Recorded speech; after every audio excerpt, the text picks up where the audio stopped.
Please welcome Dana Stallard, everybody.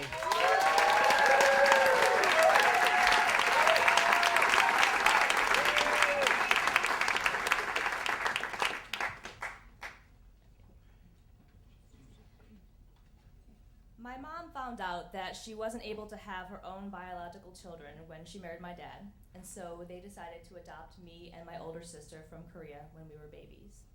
And I was raised in upstate New York in a small town, and I grew up in a white neighborhood and went to predominantly white schools.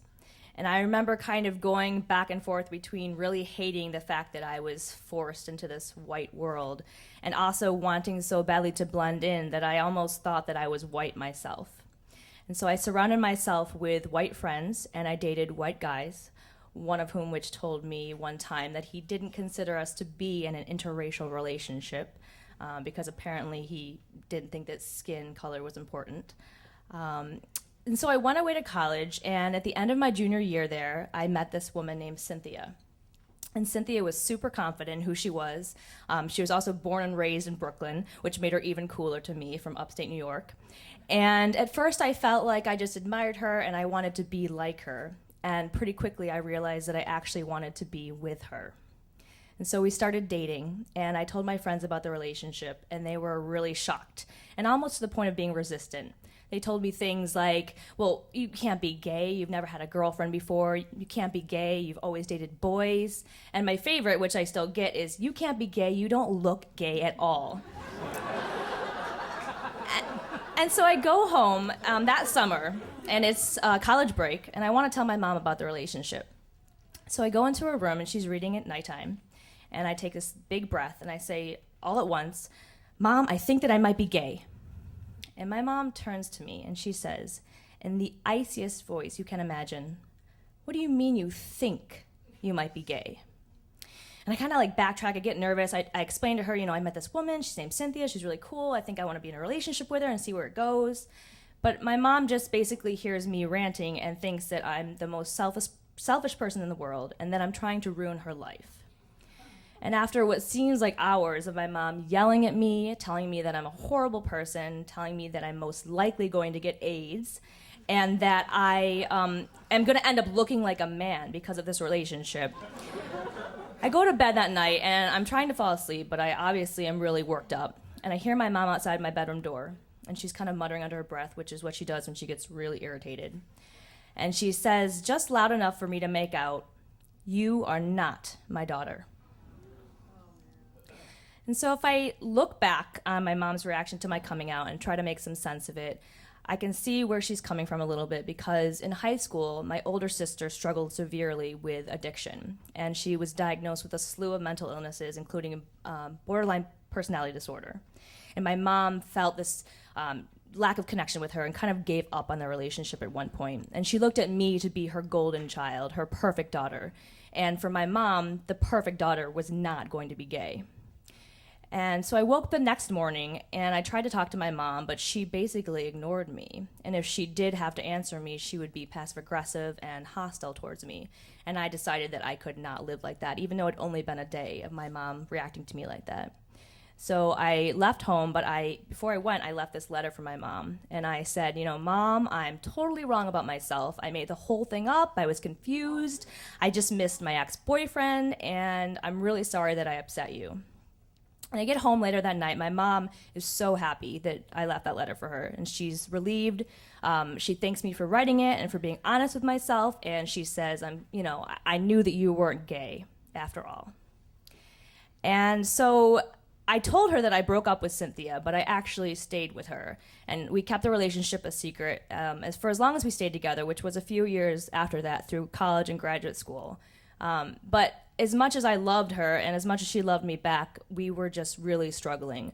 I was fading as a person. I was trying so hard to figure out who I was, but having to keep this huge secret from my family was obviously bringing me down.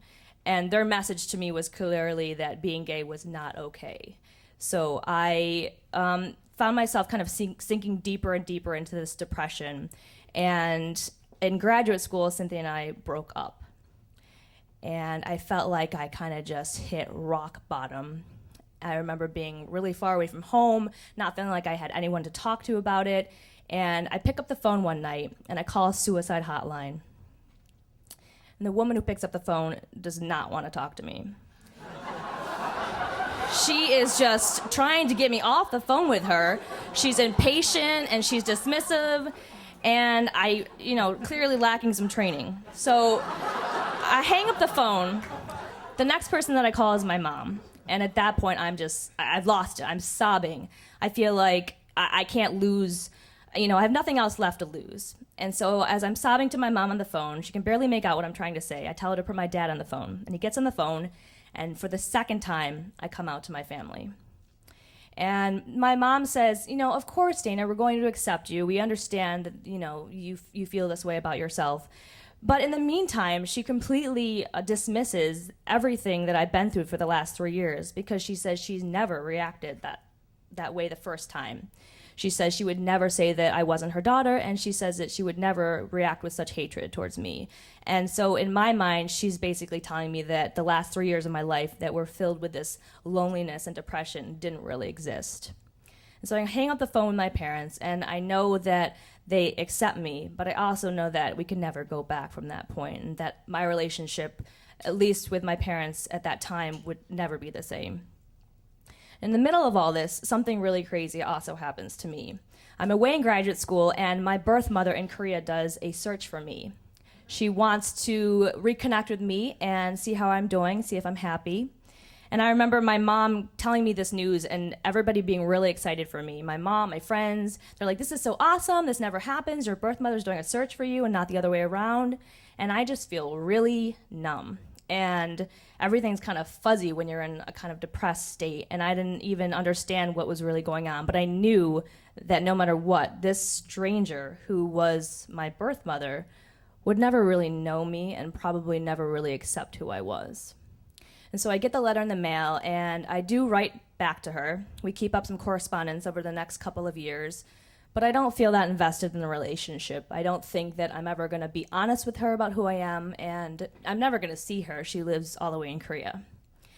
So I graduate from school, I move back home to try to find a job, and I get this call from the adoption agency, and they're offering me this trip to go to Korea, to travel with other adoptees and learn about my birth culture and learn the language, take classes at the university. And I freak out because I've never traveled anywhere, especially by myself, that's far away. And I also had this paralyzing fear that when I go there, I'm going to have to go back in the closet because it's Korean culture, and it's very homophobic to live there as a gay person.